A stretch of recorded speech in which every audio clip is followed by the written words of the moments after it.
esta es una edición especial de Elecciones Decisivas 2020 del Comercio de Colorado. Hoy tenemos a tres invitados muy especiales. Ellos están en lo que son considerados los campos de batalla de esta elección presidencial. Tenemos a Esteban Cabrera, quien está en Filadelfia, Pensilvania. Él dirige El Faro Latino, una publicación hispana. Tenemos a Diego Barahona, quien es el editor de La Noticia. Él está en Charlotte, Carolina del Norte. Y tenemos al conocido periodista Julio César Camacho, quien está en Miami-Dade, Florida. Él es de Actualidad Radio. Ellos nos ayudaron a entender o nos respondieron la pregunta: ¿habrá un ganador de la elección presidencial en Pensilvania, Florida y Carolina del Norte la noche del 3 de noviembre? Veamos lo que ellos nos respondieron. Comencemos entonces con Diego Barahona para que nos responda si va a haber un ganador la noche del 3 de noviembre en Carolina del Norte. Bienvenido, Diego.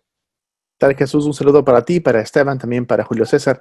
Pues es una enorme pregunta, una gran pregunta. Me encantaría tener una respuesta, pero te voy a dar unas cifras para que podamos tener una idea de cuán oscilante se encuentra ese estado péndulo como es Carolina del Norte. En actualidad, tenemos cerca de 1.3 millones de personas solicitaron papeletas en ausencia.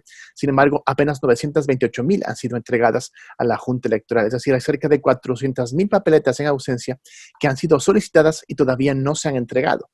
Pese a esto, en la actualidad hay 4.5 millones de personas que ya han realizado su voto de manera anticipada, una cifra récord. La pregunta es, ¿por quién? ¿A favor de quién? Generalmente el voto anticipado ha estado vinculado hacia el Partido Demócrata. Sin embargo, el tema de la pandemia ha hecho que muchas personas opten por esta opción para evitar aglomeraciones el día de las elecciones generales. Encuesta tras encuesta se ha marcado una especie de empate técnico entre el presidente Trump y Joe Biden. Joe Biden tiene una ligera ventaja, pero siempre se encuentra alrededor del margen de error en estas encuestas. ¿Cuán apretadas podrían llegar a ser este tipo de contiendas? En el año 2008, el presidente Barack Obama ganó Carolina del Norte, ganó sus 15 delegados, gracias apenas a 14,000 votos, que es nada. En aquel entonces votaron cerca de 30,000 latinos, lo cual podríamos decir que el voto latino es el que le dio el triunfo al presidente Obama en aquel entonces. Para el 2016, la participación de latinos fue mucho menor. Se espera que para este año la participación latina sea abrumadora, ¿no? Sabemos, por ejemplo, que se ha triplicado la participación de votantes latinos en las elecciones anticipadas. Así que todos estos factores entran en juego junto con un acontecimiento relativamente nuevo. El 28 de octubre, la Corte Suprema aprobó un plazo de 9 días para que se sigan admitiendo votos por correo, votos en ausencia, después del día de las elecciones. Es decir, todos los votos que lleguen hasta 9 días después del 3 de noviembre podrían ser contados como válidos. Así que en el eventual caso de un empate, Carolina del Norte tendría un largo tiempo de espera, quizás un agonizante tiempo de espera, si es que estamos en una elección cerrada, para saber cuál es el resultado final. De momento, no hay un claro ganador. Esa es la realidad, por lo menos aquí en este estado. Vamos con Esteban. Esteban, te repito la pregunta. Esteban está en Filadelfia. Él es el director de El Faro Latino. Esteban, vamos a conocer el ganador de Pensilvania la noche del 3 de noviembre. Si tomamos en cuenta que la ley del estado de Pensilvania no permite que se abran los votos anticipados antes de empezar ya el conteo después que se termine inmediatamente las elecciones. Quiere decir que todos los votos anticipados no podrán ser contados esa noche porque se cuentan los votos presenciales.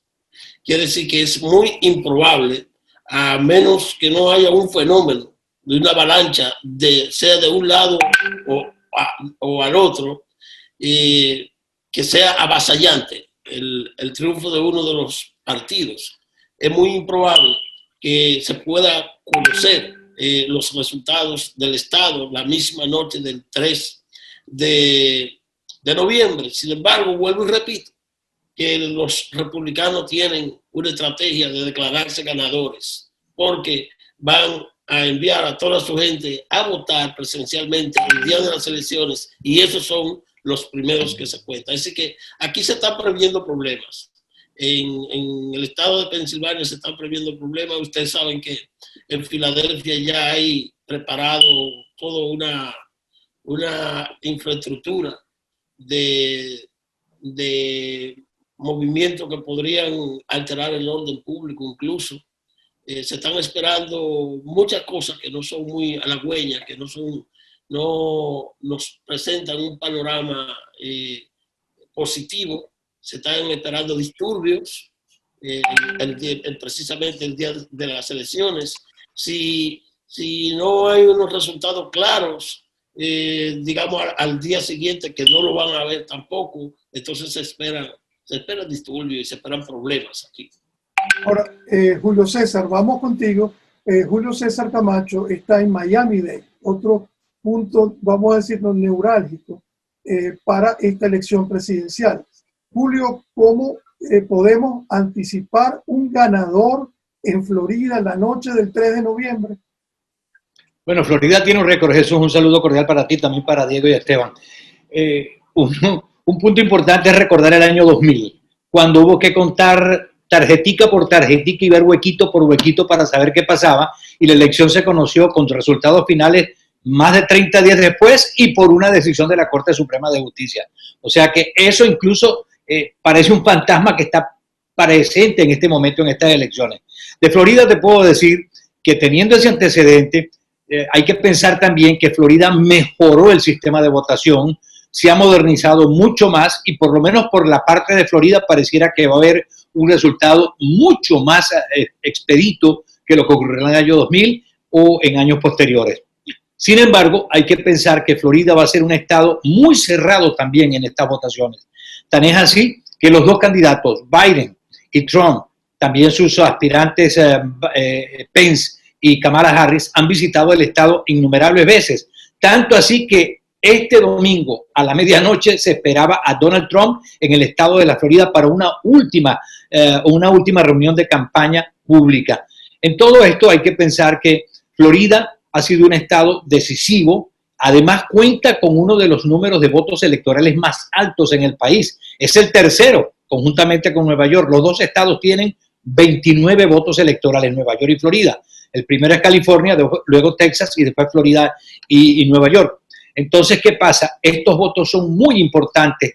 El vicepresidente Biden ha dicho que si gana en Florida, se acabó este cuento. El presidente Trump ha dicho lo mismo, que si gana en Florida, se acabó este cuento, debido al número alto de votos electorales. Habrá que esperar por algo que ya se sabe y que es definitivo, que en Florida va a haber también récord de votación. En el condado Miami-Dade, para ponerte un ejemplo, en las elecciones del 2016 hubo un total de 900 y algo más, 900,000 votos en general, tanto adelantado por correo como el día de las elecciones. Ya en este momento ese número fue sobrepasado y todavía falta la elección del próximo martes. Es decir, el número de votantes ha sido un récord también en el estado de la Florida, como te decía anteriormente, estado decisivo para las elecciones presidenciales en cualquier época. Por cierto, Julio César tiene mañana, día lunes, una entrevista que hizo el día de ayer con la candidata a la vicepresidencia Kamala Harris. Aquí vamos a compartir ese link, Julio César, para que los que nos estén viendo puedan también escuchar tu entrevista a Kamala Harris. Ahora, ya para finalizar, la segunda pregunta a cada uno de ustedes. Julio César, tú has cubierto varias campañas presidenciales en tu labor como periodista. ¿Qué es lo nuevo que ves en esta campaña, en esta elección presidencial? Son dos o tres cosas, pero Kamala Harris, por cierto, me dijo algo que es preocupante y lo dijo con una seguridad que preocupa, que además del virus, el país está muy dividido. Habrá que curar al país, unirlo de nuevo, porque ha sido una campaña muy virulenta, una campaña muy agresiva, tanto a nivel nacional como a nivel regional como a nivel local. Me refiero a las ciudades y condados, a los estados y en todo el país. Ese es uno de los puntos bastante complejos que se ha visto en esta elección.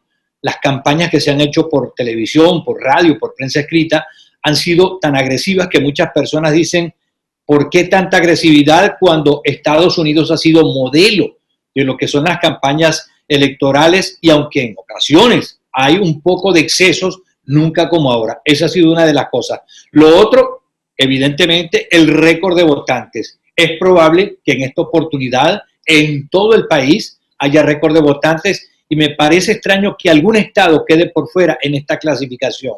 Y en tercer lugar, y muy importante, el voto hispano. Yo creo que el voto hispano definitivamente va a decidir el resultado electoral de las presidenciales de este año. Esteban, vamos contigo. Tú hablabas de violencia. En los últimos 6 meses, Pensilvania ha sido un foco importante de tensiones raciales. ¿Hasta qué punto tú consideras que eso puede ser un factor de riesgo, no solo el día de la elección, sino en días posteriores? Ya como tu mensaje final en esta entrevista. El problema es que especialmente en Filadelfia hay muchas tensiones, como tú dices, desde hace unos largos meses, y ahora con la muerte de un ciudadano afroamericano se polarizó más el asunto. Y hay mucho vandalismo disfrazado de activismo. Hay mucho caos, porque para defender los derechos raciales, usted no tiene que organizar un grupo de personas que vayan a asaltar los establecimientos comerciales y a vandalizarlos. Entonces, hay un poco de todo aquí. Hay un empuje de un sector político que también incentivan ese tipo de cosas porque en un ambiente de más revuelto también sacan su ventaja política, especialmente los liberales. Es decir, que el panorama aquí, si no tiene la responsabilidad necesaria, ambas organizaciones políticas, el liderazgo de ambas organizaciones, podría desacerbar los ánimos y podría haber actos de vandalismo la misma noche de las elecciones y los días posteriores. Por eso ya la Guardia Nacional está protegiendo la ciudad de Filadelfia, porque se salió de control. Se salió de control con un acto menor.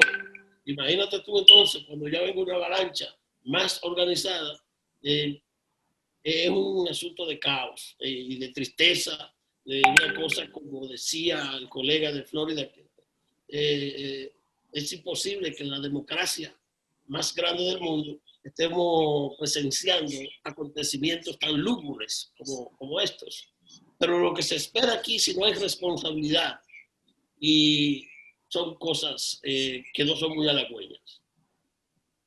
Vamos contigo, Diego, un poco para este mensaje final. Es Carolina del Norte, ha habido también igualmente tensiones raciales en los últimos 6 meses, pero hay, digamos, un elemento adicional, que hay un gobernador de un partido y un poder legislativo local de otro partido. ¿Tú crees que eso va a tener incidencia en el resultado electoral o en lo que sea la espera del resultado electoral? ¿O cómo ves tú que va a ser el desenlace en Carolina del Norte? Hay unos puntos a considerar. Uno de ellos es, por ejemplo, la carrera por el Senado. Tenemos un puesto que se está disputando entre Thom Tillis y Cal Cunningham.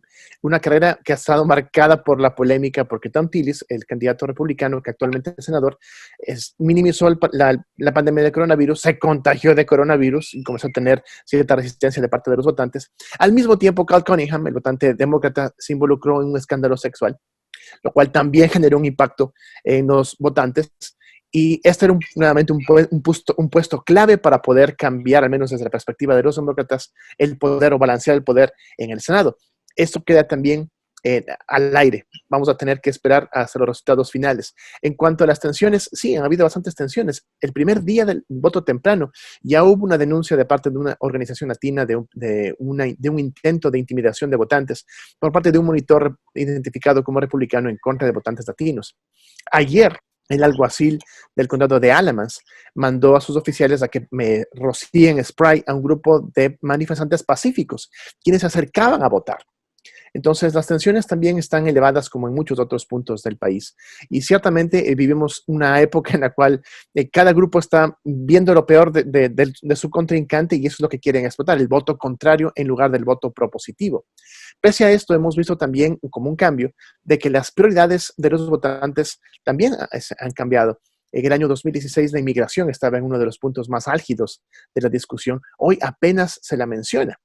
El tema del coronavirus y la economía siguen siendo por ahora lo que está en la mente de los votantes. Y probablemente también esos dos temas son los que van a llevar a más personas hacia las urnas este próximo 3 de noviembre.